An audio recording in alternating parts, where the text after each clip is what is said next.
Bueno, iglesia, Dios les bendiga. Antes de ir a la palabra, quiero expresar mis más grandes agradecimientos. En predicaciones anteriores estuve hablando y estuve haciendo referencia a que sufro de rinitis y que para mí ha sido muy complicado, pero que ha sido una bendición de Dios el obedecer a Dios aún en este lugar, ¿verdad? Aún en un lugar frío. Quiero agradecer a todas las personas que a partir de ese momento empezaron a orar fervientemente por la rinitis mía, porque de verdad, yo no sé, a partir de ese momento lo declaré, ustedes empezaron a orar y yo me alivié. El Señor hizo una cosa impresionante. En estos días he tenido que pelear contra humo, contra polvo y contra viento, de verdad, y no me ha afectado para nada. Gloria a Dios. Entonces, yo no sé, estoy muy contento. Muchas gracias, porque yo sé que el ministerio de intercesores y muchas personas de la iglesia empezaron a orar por ese tema. Quería testificar y quería agradecerles por esa gran bendición de haber sabido. Hubiera predicado antes del tema, hubiese pedido más oración desde el principio. Bueno, gloria a Dios, que el Señor es fiel. Ok, oremos. Padre, gracias te damos por este momento tan especial, donde podemos, Señor, escuchar tu palabra, recibir tu mensaje, una palabra que tú has preparado para nosotros, y gracias por tu compañía. Gracias, Señor amado, por tu presencia en este lugar. Yo te doy toda la honra y toda la gloria, Señor. En tus manos, pues, quiero encomendar mi vida, Señor. Quiero encomendar mi ser y pedirte que hables al corazón de tu iglesia en esta mañana. Te damos gracias en Cristo Jesús. Amén y amén.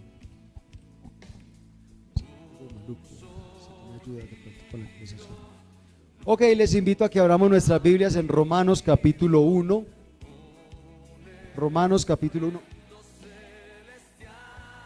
Romanos capítulo 1. Y bueno, es un texto bíblico muy conocido para nosotros. Ha sido durante muchas generaciones de mucha bendición para la iglesia. Hemos predicado y hemos discipulado personas respecto a Romanos capítulo 1, hablando del evangelio que Pablo predica, ¿verdad? Hoy vamos a mirar desde el punto de vista del libro en términos generales. Ya no lo vamos a mirar en una forma específica, sino que lo vamos a relacionar con el resto del libro de Romanos. Ok, les invito a que se coloquen sobre sus pies una vez hayan encontrado allí Romanos capítulo 1. Ok, y dice el versículo 1 al 6: Pablo, siervo de Jesucristo, llamado a ser apóstol, apartado para el evangelio de Dios, que él había prometido antes por sus profetas en las santas escrituras, acerca de su Hijo nuestro Señor Jesucristo, que era del linaje de David, según la carne, que fue declarado Hijo de Dios con poder, según el Espíritu de santidad, por la resurrección de entre los muertos, y por quien recibimos la gracia y el apostolado para la obediencia a la fe en todas las naciones por amor de su nombre, entre los cuales estáis también vosotros, llamados a ser de Jesucristo. Puede tomar asiento. En predicaciones anteriores veíamos del libro de Romanos cosas muy interesantes, cosas muy importantes. Cosas como ¿cuáles?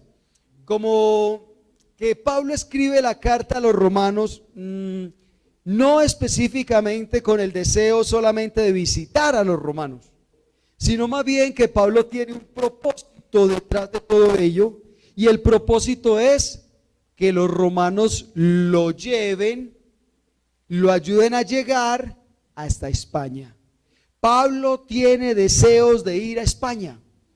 ¿Y por qué a España? Porque es que ayer en España no ha llegado el reino de los cielos, no ha llegado el evangelio. Y Pablo dice: yo quiero ir a llevar la palabra de Dios.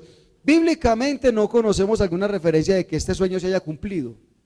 Pablo llegó hasta Roma, ¿verdad? Y llegó como preso, bueno, en fin, predicó el evangelio allí en Roma, pero no pudo ser disparado, impulsado hasta España, ¿verdad?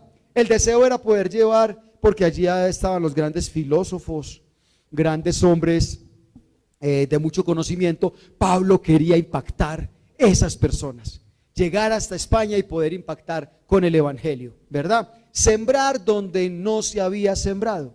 Entonces, obviamente, estaba tratando de convencer a los romanos, o sea, a los cristianos, ya sean judíos o romanos, que se encontraban en Roma, convencerlos para ser impulsado hasta España. Ellos eran los que debían aportar. Ahora, ¿cómo hago yo para convencer a unas personas que no conozco? ¿Cómo hago yo para convencer a un grupo de personas? Bájale a los otros dos. Gracias. ¿Cómo hago yo para convencer un grupo de personas que no me conocen a mí de que ustedes deben levantar una ofrenda para enviarme a otro lado? ¿Y usted quién es? Entonces, por eso es que es importante que Pablo presente, en primer lugar, su ministerio. Se presente. ¿Quién es? ¿Quién lo llamó? ¿A qué lo llamó? ¿Por qué lo llamó? ¿Cuál era la intención? ¿Cuál era presentar su llamado? ¿Para qué fue llamado? ¿Verdad? Y en segundo lugar, presentar el evangelio al cual él fue también llamado a predicar. Porque de ese evangelio, del poder y del impacto que cause ese evangelio en los romanos, va a depender el deseo que los romanos tengan de enviarlo a otro lugar. En otras palabras, Pablo está hablando aquí en toda la carta, detrás de toda la carta hay una intención de credibilidad, de ganar credibilidad en los romanos para que los romanos puedan confiar en él y decir, este es el misionero que queremos enviar a otro lugar. Y cuando hablamos de credibilidad, hablamos de un factor bien impactante, bien importante, porque estamos tanto en la época de Pablo como en nuestra época, estamos en la era de la incredulidad. Es bien complicado que hoy en día todo sea relativo. Todo es relativo. Y cuando hablamos de los grandes personajes, miren, si hablamos en tiempos hace, no sé, 10 años, tal vez más, tal vez menos, pero hablemos, por ejemplo, primero de los grandes gobernantes, hablemos de los presidentes. Hace 10 años, hace 15 años, hace 20 años, la palabra de un presidente se cumple o se cumple. Y todo el mundo decía, sí señor, nosotros lo elegimos, nosotros confiamos en él, y entonces la palabra del presidente se cumple. De un tiempo para acá se monta el presidente y lo primero que hay son revueltas. Estamos en contra del presidente y ni siquiera ha arrancado. Es como si le quisieran medir el aceite a ver qué tan bravito va a ser o qué, desde que arranca. Hay revueltas, hay manifestaciones y sí, es una parte de la democracia, muy chévere. Pero es interesante que ya la palabra de un presidente no se le cree como se creía hace algunos años. Ahora hablemos de pronto de otras personas que representaban también la autoridad. Por ejemplo, un profesor. En mi época pues, cuando un profesor decía, si el profesor decía que era verde, así yo lo viera azul. Y al profesor se le creía. Al profesor hablaba, y entonces si el profesor lo dijo, no, es que ellos fueron los que estudiaron, ellos son los que tienen la sabiduría, ellos son las eminencias, ellos son los sabios, entonces hay que creerles. Ahora, todo hay que googlearlo. Vamos a ver. De pronto si lo que el profe dice, pero es que si Google dice algo diferente, de pronto es que el profe se equivocó. Esa palabra el profe se equivocó, en mi época era un sacrilegio, eso era horrible, eso no se podía decir. El profe nunca se equivoca. Hablemos de los médicos. De los médicos. Hoy en día usted va al médico y le dice que tiene una enfermedad rara, que tiene una enfermedad yo no sé qué, yo no sé qué, y le dice la descripción y usted se va para la casa y lo googlea. Y entonces dice, ¿qué significa eso que el médico dijo? Y entonces ay no, pero este síntoma yo no lo tengo. Ay no, pero yo no. Es más, las personas llegamos al médico a decirle, doctor, yo lo que tengo es esto. Y el doctor dice, ¿usted de dónde sacó eso? Es que Google dice. Es que ya lo googleé y Google dice que entonces que yo estoy enfermo. Pero mire, los síntomas de esa enfermedad son estos. Uno es más médico que ellos. Uno ya tiene más conocimiento y más sabiduría. Entonces los médicos pierden credibilidad. Y ¿Por qué hoy en día tenemos gente tan confundida? Porque consulta a un médico, no le gusta lo que le dice y va y consulta a otro. Un médico te dice, tienes un cáncer y te quedan 6 meses de vida. Ay, no, no, no, yo no le quiero a este hombre, yo me voy a ir. ¿Para dónde otro médico? Y otro médico viene y te dice, mira, lo que pasa es que hay una bacteria, hay unas cosas, unos antígenos que en tu cuerpo están destruyendo todo tu organismo. Entonces, posiblemente te vas a empezar a ver un deterioro, esto y lo otro en tu vida, ta, ta, ta. Este sí me habla bonito. Le dijo lo mismo en otras palabras. Solamente que es que este habla bonito. Este sí sabe cómo decirme las cosas. Ay, no, qué problema, yo estoy enfermo. Pero cuando te dijeron que te quedaban 6 meses de vida y que si no te ponías las pilas, no te gustó. Entonces, obviamente, pierde credibilidad todo en el mundo. Y no hablemos de las entidades religiosas. Si hablamos de pastores, primero hace 10 años, hace 15 años, yo recuerdo que esos grandes pastores eran hombres reconocidos de Dios. Hablar de un Billy Graham, hablar de un Luis Palau, un Alberto Motesi, hablar de estos hombres que hablaban palabras, son pastores que hablaban y la gente se convertía, la gente creía porque era la palabra de él. Pastor.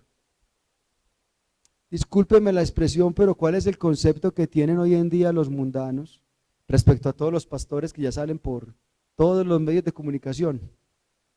Hay una cantidad de payasos haciendo shows que le quitan toda la credibilidad al evangelio, que le quitan toda la credibilidad. Unos pastores que tumbando gente con el micrófono y te caes, y te caes. Qué payasada. Ridiculizamos el evangelio, entonces por ende perdemos credibilidad. Y ahora hablemos de las ovejas. Hablemos de las ovejas. Cuando usted llega a su casa, hace algunos años tener un familiar cristiano, eso era de moda, eso era autoridad. Ah, no, no, no, el hombre es diferente, el hombre está apartado, el hombre está separado. Ahora usted dice, no, yo soy cristiano. ¿Y qué le dicen en su casa? ¿De los buenos o de los malos? ¿O de los falsos? Vamos a ver. No, ¿cómo así? El cristianismo ha perdido credibilidad a causa de nosotros mismos, a causa del testimonio que dan los cristianos en todas partes, que damos los creyentes en todas partes. Y entonces cuando uno ve esa clase de cristianismo, entiende, claro, hoy en día el mundo no cree en el cristianismo, no cree. Entonces, en ese contexto, al cristiano ya no se le cree su cristianismo, ni se ve de acuerdo a lo que definimos, a menos de que, o sea, al cristiano no se le cree el cristianismo a menos de que cada persona es la que diga o exponga qué es el verdadero cristianismo. Me explico. Si tú me dices, es que yo soy cristiano, la primera pregunta es, ¿y a dónde se congrega? Dependiendo de dónde se congregue, ¿usted es cristiano bueno o es cristiano malo? ¿Está en una sana doctrina o está en una mala doctrina? ¿Está siguiendo a Cristo de verdad o no? ¿Usted es un pandereto simplemente? ¿Usted es un crispeto? Definimos, según el criterio de cada persona, si el cristianismo es válido o no. Ah, no, pero es que yo creo es en los que van a tal parte. ¿Los de Cristo dónde están? En todas partes. En todas partes hay cristianos, ¿verdad? Entonces, llegamos a la conclusión que llega Salomón. Para nuestra época, vanidad de vanidades, todo lo que está debajo del sol es vanidad. Todo, usted puede ser un excelente predicador para algunos, no para todos. Ya no es para todos, porque de pronto dices algo que no va de acuerdo con la doctrina y ya entonces no pega. Imagínese el apóstol Pablo, que ni lo conocían, y mandando una carta por allá para que lo envíen. Entonces el mismo Jesucristo nos dio la solución. Antes de hablar de Pablo, el mismo Jesucristo nos dio la solución. Jesús, ¿qué es lo que dice de sí mismo? Jesús dice en San Juan capítulo 5, él dice, versículo 30, 31 en adelante, Jesús dice, si yo doy testimonio de mí mismo, mi testimonio no es válido. según la ley. Y Jesús se somete a esa ley para darnos ejemplo a nosotros. Jesús dice, mira, el testimonio que usted da de usted mismo no es válido. ¿Por qué? Porque usted hoy piensa de usted muy bonito. Mañana, quién sabe. Es que ya estamos hablando de lo que pensamos de nosotros mismos. Hoy tú te levantas con el pie derecho. Y todo lo puedo en Cristo. Ay, perdón por los zurdos. Ok. Entonces, te levantas con el pie que es, con tu pie preferido. Y entonces dice, hoy yo todo lo puedo en Cristo, que Él es mi fortaleza. Y ese día te echas del trabajo, ese día peleas con tus hijos, ese día, mejor dicho, el perro no te levanta la cola, no te saluda como es debido. Y al otro día, ¿cómo amaneces? No, es que definitivamente esta vida es muy dura, es que otro día más para vivir. Hoy pensamos bien de nosotros mismos y mañana quién sabe. Nosotros somos gente de doble ánimo. Es lo que Jesús dice, ojo con ustedes.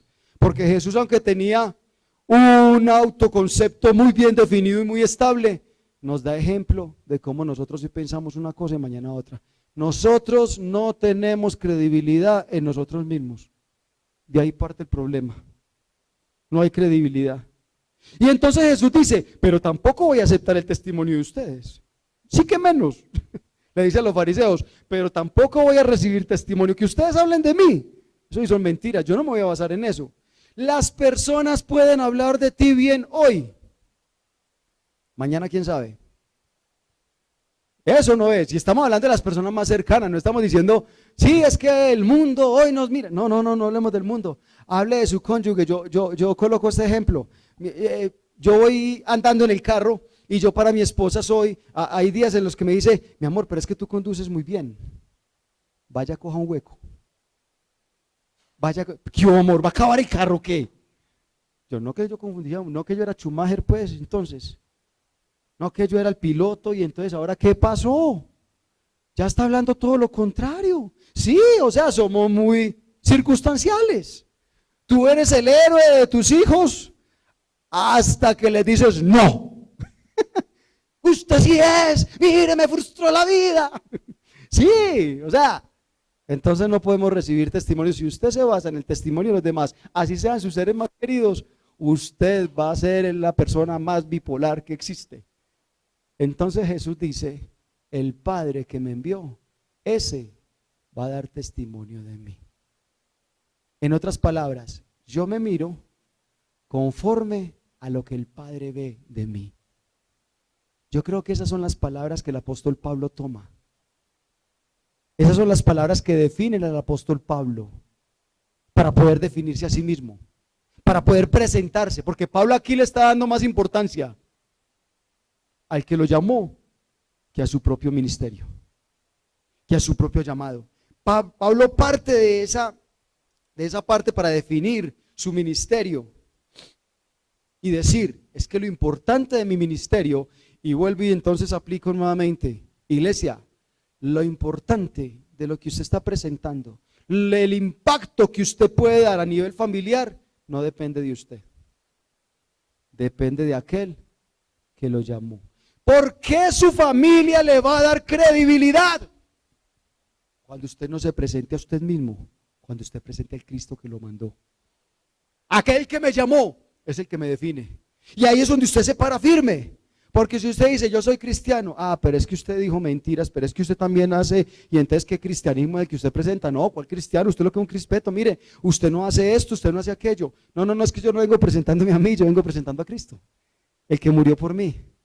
Yo todavía estoy en proceso, sí, es verdad, pero venga, hay un Cristo que no los va a defraudar, hay un Cristo que no los va no los va a dañar. De hecho, la iglesia invierte mucho tiempo en que se respeten sus derechos terrenales, pero es Dios quien nos glorifica, es Dios quien glorifica los suyos. Versículo 5 dice, ¿y por quién recibimos? ¿Por quién? Por Cristo, está presentando el evangelio, ¿verdad? Ya sé que lo vamos a ver. Dice, por Él recibimos la gracia. Escuche eso. Pablo está diciendo que por Cristo es que nosotros recibimos la gracia. Y siempre hemos definido la gracia como un don no merecido. Y es verdad, la gracia es un don no merecido, o sea, algo que nosotros no merecemos. El problema es que esa definición no me responde qué es gracia. Me está diciendo que no me lo merezco, pero no me responde qué es gracia como tal. Si usted me pregunta, ¿qué es esa silla? Y yo le respondo, no, no me la merezco. No le estoy respondiendo la pregunta, ¿qué es la silla? ¿Qué es la gracia? Es algo que yo no merezco, sí, es verdad. ¿Pero qué es? Resulta que la palabra gracia es la palabra caris, de donde viene carismático, carisma. Cuando usted dice que esa persona tiene mucho carisma, es una persona que tiene gracia, es una persona que agrada, que cae bien. Pablo está diciendo, a través de Jesucristo nosotros recibimos la gracia. A través de Jesucristo es que nosotros caemos bien. O sea, cuando tú recibes a Jesucristo, hasta bonito te vuelves. O al menos eso piensa Dios. Que tú coges gracia, tú eras feo. Para Dios tú eras feo. Para el mundo sigue siendo feo, pero ya tienes gracia. Un feo gracioso. Ok, entonces mira, lo que Pablo está diciendo es eso. Cuando tú recibes a Cristo, Dios te mira y dice, esa Julie como se ha puesto de bonita, ahora sí me agrada. A través de Jesucristo, Dios dice, ese Jesús, ahora sí. Solo a través de Cristo, tú coges gracia para con Dios y para con los hombres. La única forma de que tú llegues a tu familia y digas, no, yo soy cristiano, y realmente te acepten y cojas gracia, es a través de Jesucristo. Es realmente sumiéndote a Jesucristo, doblegándote ante Cristo, entregándole tu corazón y tu vida realmente a Cristo, no defendiendo tus derechos, no defendiendo tus poderes, no creyendo que tú tienes autoridad. Es Cristo el que va a poner gracia ante todas las naciones. Es Cristo el que pone gracia en esta predicación. Porque usted, si me mira a mí predicar más adelante, tal vez yo lo voy a decepcionar en algo o en mucho. Pero si usted sabe que esta palabra viene de parte de Cristo, usted la va a aceptar para usted como parte de Él, no parte mía. Es Él el que pone la gracia. Es Él el que hace a alguien agraciado. Agraciado, por decirlo de esa manera, ¿verdad? Por eso el apóstol Pablo dice en el verso 16, no me avergüenzo de este evangelio. ¿Cómo me voy a avergonzar si este evangelio es poder de Dios? ¿Poder de Dios para qué? Para llegar donde yo no puedo llegar. Pablo le está diciendo a los romanos, yo no me avergüenzo del evangelio, porque este evangelio es el que hace que yo tenga gracia y me acepten en lugares donde yo personalmente como ser humano, como hombre, no sería aceptado. Eso es poder, eso es una bomba, eso es una dinamita. Cuando yo presento a Cristo, porque todas las personas pueden tener argumentos en contra mía, pero nadie tiene algún argumento en contra de Cristo. Nadie puede decir que Dios le decepcionó. Nadie. Que Dios trabajó con nosotros, que Dios nos transforma, que Dios nos pule, que Dios al hijo que ama lo corrige y azota al que tiene por hijo, dice la palabra. Pero que lo decepcionó, eso son mentiras. Y ahorita lo cansábamos. Tu palabra dice que no hay justo que tú dejes necesitado, que tú dejes desamparado. Tú eres pan para el hambriento y en mi mesa nunca has faltado. Así es. Entonces Pablo lo describe. Ahora la pregunta es, si nosotros no confiamos en Dios, si nosotros no le creemos a Dios y a sus palabras, a su evangelio, si nosotros no creemos en ese evangelio, mucho menos vamos a creer en los evangelistas. Mucho menos vamos a creer en el evangelista. Mire, por más que yo trate de hablarle a usted de que Dios es fiel, si usted no cree en Dios, no va a creer en mí. Ok. La pregunta es, ¿usted cree en Dios? Porque usted está llevando el evangelio a su familia. Y el problema es, bueno, ellos no van a creer en Dios, tal vez no van a creer en usted. La pregunta es, ¿usted cree en Dios para llevar el evangelio a su familia? Cuando usted ora por un enfermo en su familia, ¿usted cree en Dios que ese enfermo se puede sanar? Si usted es el primero que no cree en el evangelio, no espere que su familia crea en usted. No espere que su familia crea en Dios. No espere que su familia reaccione, ¿verdad? Pablo empieza describiéndose y mire la forma en que se describe. Empieza el verso 1 diciendo, Pablo es siervo de Jesucristo. Y siempre que uno lee a Pablo diciendo en varias cartas, Pablo, siervo de Jesucristo, en otras cartas lo describe más directo, Pablo, esclavo de Jesucristo. La palabra esclavo, la palabra siervo, es la palabra dulos. Ya lo hemos hablado de pronto en otras predicaciones. La palabra dulos. Y la palabra dulos significa esclavo, yo soy esclavo. Entonces uno cuando escucha esa terminología, es que ese Pablo sí es humilde. ¿Cómo se describe? Dulos, siervo, esclavo de Jesucristo. Ese hombre es muy humilde. Créame que Pablo era humilde, pero aquí no está hablando de humildad. Pablo sabía muy bien dónde está parado. Ahora, en primer lugar, la palabra dulos es un esclavo y todo esclavo tiene un kyrios. Kyrios es Señor. Pablo lo que está diciendo es, yo no me mando solo. Así se está presentando. Así está presentando el evangelio. Yo no me mando solo. Yo soy un esclavo porque tengo un Señor. Y mi Señor es Jesucristo. Por eso dice, dulos de Jesucristo. O sea, yo tengo un kyrios y mi kyrios es Jesucristo. A mí me va a definir lo que Jesucristo mande, lo que Jesucristo diga. Yo estoy aquí por voluntad de Jesucristo, no por voluntad propia, no por voluntad mía. Ok, pero resulta que esa palabra dulos también es la palabra que se utiliza en el Antiguo Testamento para describir a los grandes profetas. Isaías fue un dulos y se describió como un dulos, o sea, un esclavo de Dios. Jeremías fue un hombre que lloraba parejo. Señor, pero yo ¿por qué tengo que mandar ese mensaje?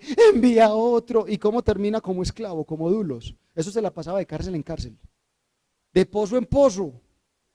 Ese lo sacaban de un pozo para meterlo a otro. Y cierta vez dentro de uno de esos pozos, como todo buen dulos, terminó diciendo, me sedujiste, Señor. A Jeremías le mataron la esposa debido al evangelio.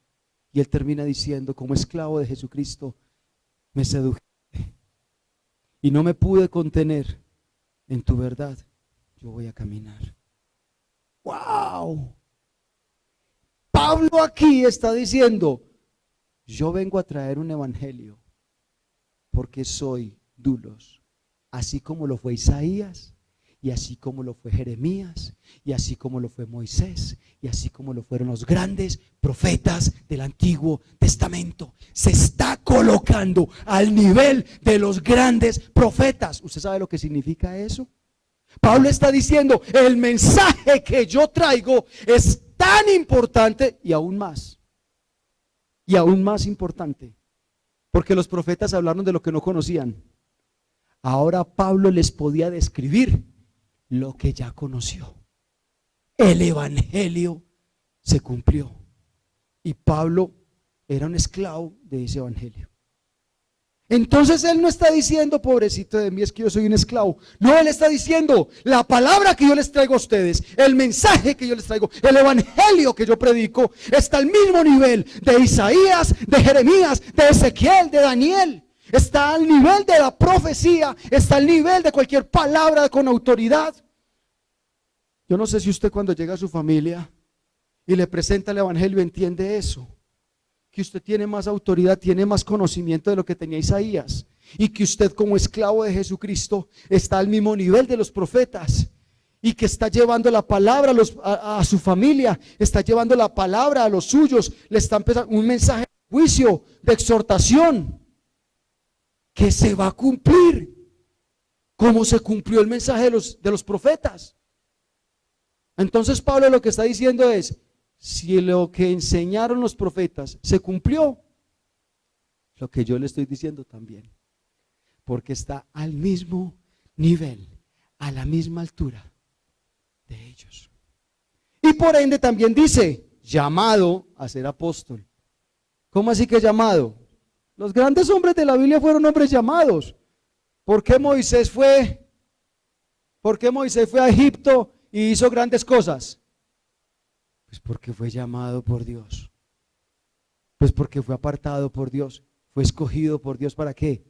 Para ir a hacer grandes cosas. Ve, por tanto, yo te enviaré a ti y a través de tu mano liberaré a los... Y ahí fue cuando él sintió el llamado, que se volvió gago, pero porque no manda otro. Se volvió hasta gago, hasta tartamudo, del susto de su llamado. ¿Quién fue Samuel? Samuel. Habla, Señor, que tu siervo escucha. Y atendió al llamado. ¿Y quién fue en medio del pueblo? Un hombre impactante. Y Pablo está diciendo, yo también fui llamado, así como fueron llamados ellos. Y por ende, usted y yo estamos siendo llamados. Y así como Samuel se paraba delante del sacerdote y le decía, tus hijos van a morir, y el Señor les va a quitar el reinado, les va a quitar el sacerdocio, porque tú no los has corregido. Así usted con esa autoridad tiene la autoridad de pararse delante de su familia, aún delante de sus hijos, y decirles en el nombre del Cristo Jesús que me llamó, yo te exhorto, yo te regaño, y te digo que te va a ir mal en la vida porque no estás honrando a tus padres. Y créeme, esa palabra es profética. Esa palabra es la palabra de un hombre llamado. ¿Tú lo crees? Porque si tú no lo crees, es que a usted le va a ir mal en la vida porque no está honrando a su papá. Ah, madre, deje la bobada. No, es que usted no le cree a uno, pero es que no está hablando uno. Es que eso no lo dice uno, es que cuando usted no lo cree, usted tiembla. Cuando usted no lo cree, a usted le da miedo, a usted le da sustico. ¿Por qué? Y entonces ahora yo regaño a mi muchacho y se me va de la casa y ¿quién me merca? Y usted tiene más miedo. Créame que un hombre llamado, pero con miedo, ahí no hay nada. Entonces el apóstol Pablo mismo en el libro de Efesios capítulo 4 versículo 11 define y dice que hay diferentes llamados. Y entonces dice, Jesús a través de su evangelio, a través de su llamado, constituyó dentro de la iglesia. Mire, Pablo no se quedó él solo con el llamado, él también lo transmitió a la congregación. Y dice, él constituyó apóstoles, profetas, evangelistas, pastores y maestros, lo que llamamos los 5 ministerios de la iglesia. Hoy en día nosotros no hablamos de apostolado. ¿Por qué no hablamos de apostolado? Porque sinceramente eso le infla el pecho a los pastores hoy en día de una manera. Entonces la pregunta que nosotros nos hacemos es, ¿cuál es la diferencia en que predique un pastor y predique un apóstol? Si a veces el pastor predica mejor que el famoso apóstol. No, pero es que el que va a venir a la campaña es el apóstol tal. No, es el profeta. No, es el que va a predicar hoy es el querubín, no sé qué, el arcángel. No sé, le vamos a quitar el puesto a mismo Dios, al paso que vamos.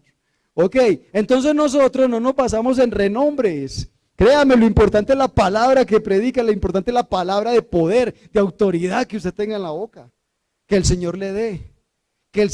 Lo importante es que usted reconozca que el llamado viene de Dios. Así usted sea una oveja. Yo no soy ni pastor ni nada, pero ¿sabes qué? La palabra de Dios dice que esto va a pasar y va a pasar. Está siendo el mejor profeta, está siendo el mejor pastor, el mejor apóstol. Pero lo que está diciendo es, apóstoles, profetas, evangelistas. Pablo lo que está diciendo es, el mismo que me llamó a mí a ser apóstol, lo llamó a usted a ser pastor, lo llamó a usted a ser maestro, lo llamó a usted a ser evangelista. Y usted debería reconocer la autoridad de Dios. Debería reconocer el poder de ese evangelio en su ministerio, así como yo lo reconozco en el mío. Usted debería predicar con la misma autoridad. Maestros de niños, maestros de adultos, maestros de lo que sea. Deberíamos hacerlo con la misma autoridad que lo haría Pablo. O sea, con la misma autoridad que lo hizo Isaías. Con la misma autoridad que lo hicieron los profetas.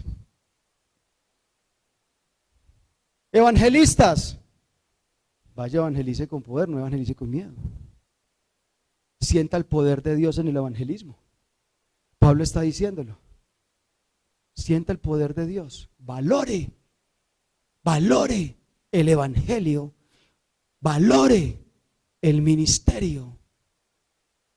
No por lo que usted es, sino por lo que usted fue llamado, fue escogido. Ayer le decía al grupo de alabanza cuando estábamos en la alabanza, cuando estábamos en el ensayo. Me reunía con el grupo de alabanza, me sentaba con ellos, yo les decía, muchachos, vea, no subestimen lo que ustedes están haciendo. A veces vemos agrupaciones mucho mejores que nosotros.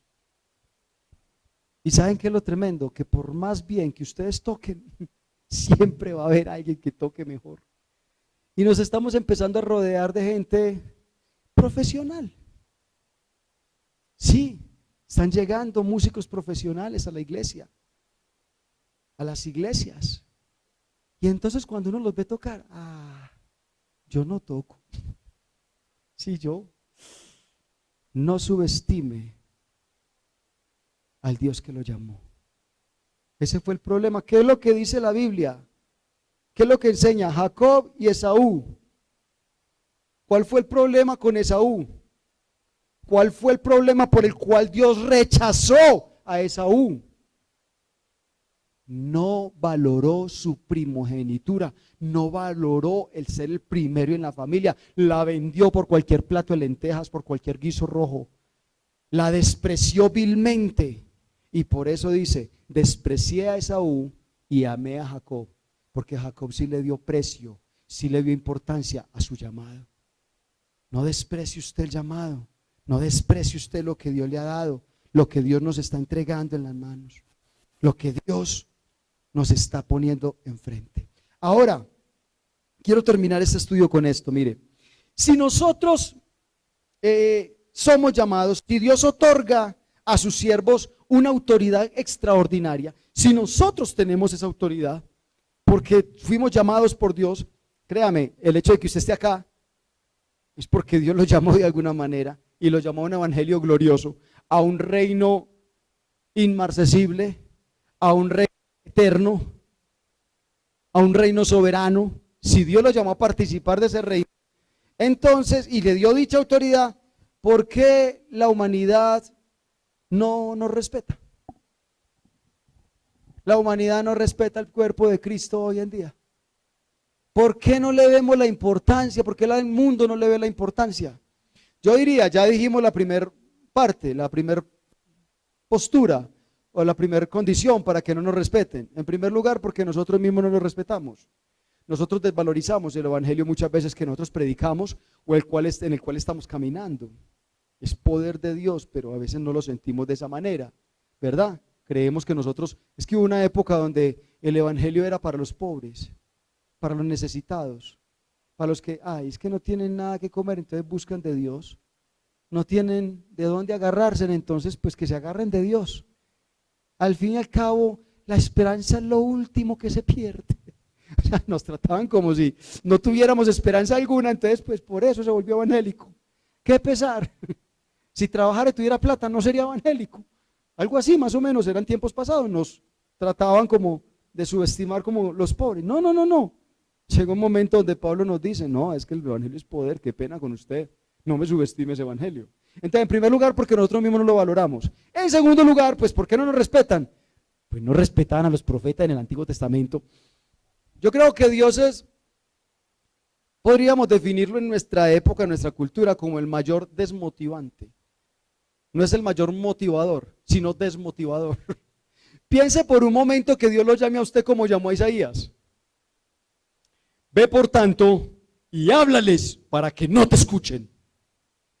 Predícales para que no te entiendan.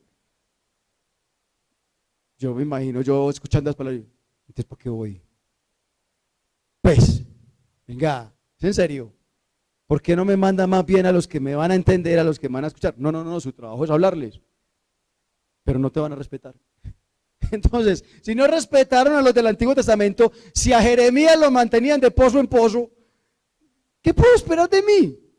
Pero la orden es, vaya, con autoridad, aunque no reconozcan su autoridad. No hay problema. Ok, vaya y predique, enseñe que de toda la oscuridad en la que usted va a predicar, van a haber 2 o 3 que quieran venir hacia la luz. Y de 100 personas que estén en oscuridad, si hay uno que venga hacia la luz, ya usted está cumpliendo su función. Y así no venga ninguno, Dios le dice a Isaías, ya usted está cumpliendo su función. Hágalo. Vaya, hágalo. Pero el versículo 5 y el versículo 6 me dice, por quien recibimos la gracia y el apostolado, ¿para qué? Para la obediencia. Lo que está diciendo Pablo es, ninguna persona que no le pertenezca a Cristo puede proceder a la obediencia.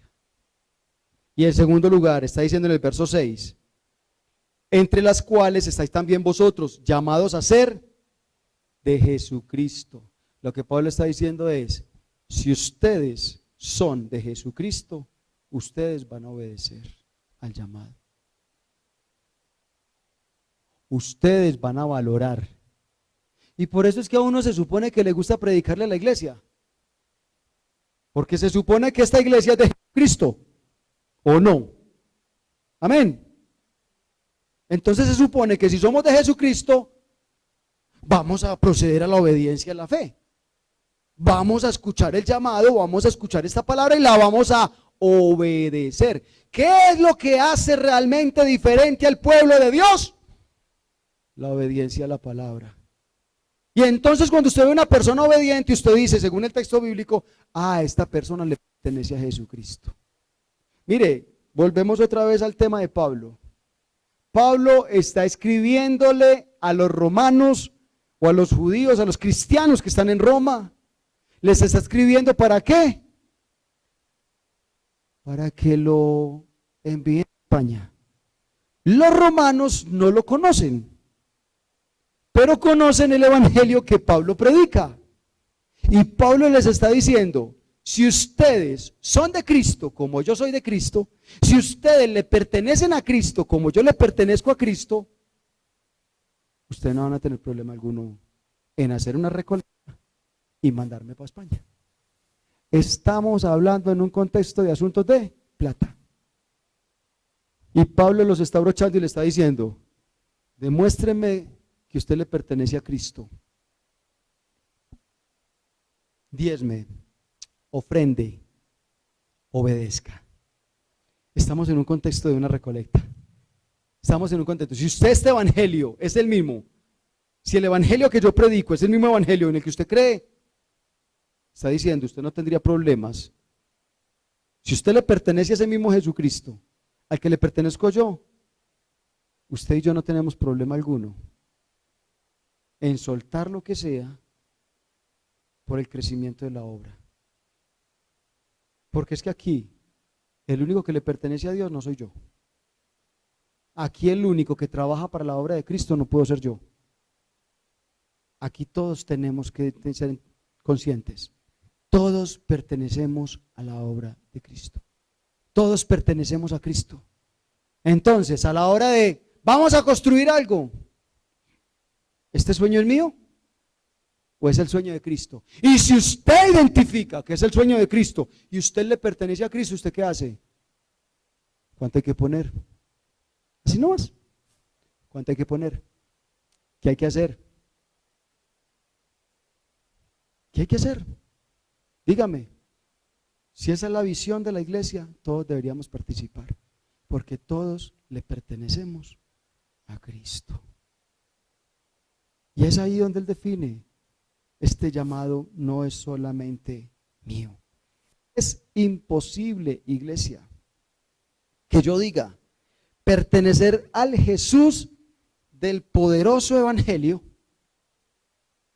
Escuche, es imposible que yo diga, pertenecer al Jesús del poderoso evangelio y no respete la autoridad de su mensaje. No la obedezca. Ni tampoco respete la autoridad de su mensajero. Es que no se trata si el pastor sabe predicar o si la persona que está compartiendo ese texto la sabe predicar o no. Se trata de que es palabra de Dios. Nosotros tenemos que aprender. En estos días, y termino con esto, miren, alguien me decía, es que la ley dice que yo no puedo hacer, hablando respecto a campamentos. Alguien me decía, la ley ya dice que yo no puedo mezclar en una misma finca adolescentes y jóvenes. Ya la ley prohibió eso.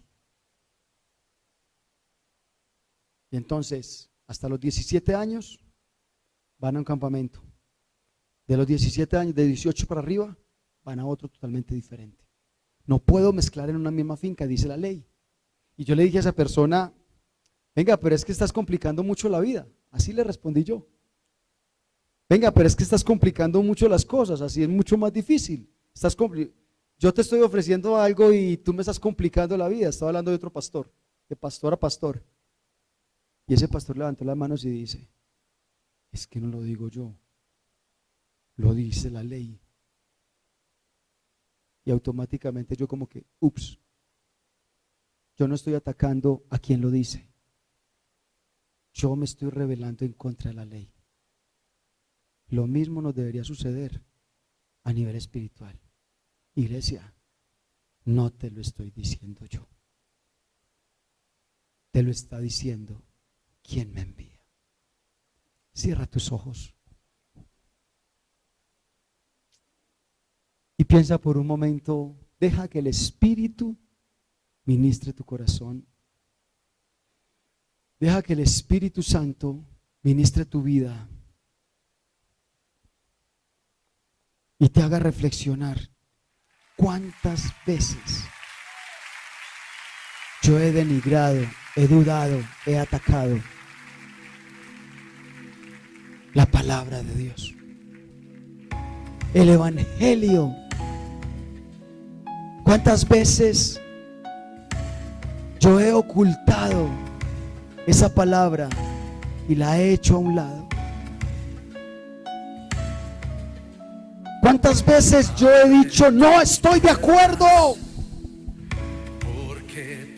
¿Cuántas veces le he quitado credibilidad a la palabra? Le he quitado peso al poder de Dios, al Evangelio, que es poder para salvación a todo aquel que cree. ¿Cuántas veces he dudado que alguien solamente por el hecho de creer en Cristo ya es salvo? ¿Cuántas veces le he dicho al Señor, no, yo no creo que eso que me estás diciendo sea para mí? Y hoy el Señor te dice, obedece. Obedece a mi palabra. Obedece a mi llamado, porque soy yo quien te lo envía. Soy yo quien te manda. Soy yo quien te escribe. Soy yo quien te habla. Ya, toma la decisión. Levántate ahora. Pero piensa por un momento, si tú no respetas, cuando escuchas la voz de Dios, ¿por qué crees que alguien te va a respetar a ti cuando te escuche a ti? El Señor te está diciendo, ve a los tuyos con la misma autoridad que tú recibes hoy esta palabra. Ve a los tuyos y háblales con esa autoridad. Háblales para que sean salvos, para que puedan conocer. Testifica como lo hacía Isaías. Créeme, mi respaldo irá contigo, así como fue con Isaías, así como fue con Jeremías, así como fue con Ezequiel, así como lo hice con Daniel. Piensa en un Daniel profetizándole a reyes. Hoy será quitado de ti el reino. Y esa misma noche el rey morir. El mismo Dios que respaldó a Daniel es el mismo Dios que te respalda a ti. Y si tú dices, en el nombre de Cristo Jesús, te digo, querido hijo, que el Señor va a tratar contigo, y te abandono en las manos de mi Dios para que Él te reprenda, para que Él te exhorte y para que Él trabaje contigo, cree que esa palabra se va a cumplir. Pero también cree que Dios es el que te va a proveer, es el que te va a guardar, el que va a respaldar. No tengas miedo. Tu Dios te respalda. Tu Dios está contigo. Solo ve en el nombre de Jesús. Solo levántate en el nombre de Jesús. Y en su nombre tendrás la autoridad y el poder de Dios. Alaba el nombre de tu Dios. Deja que el Espíritu siga obrando.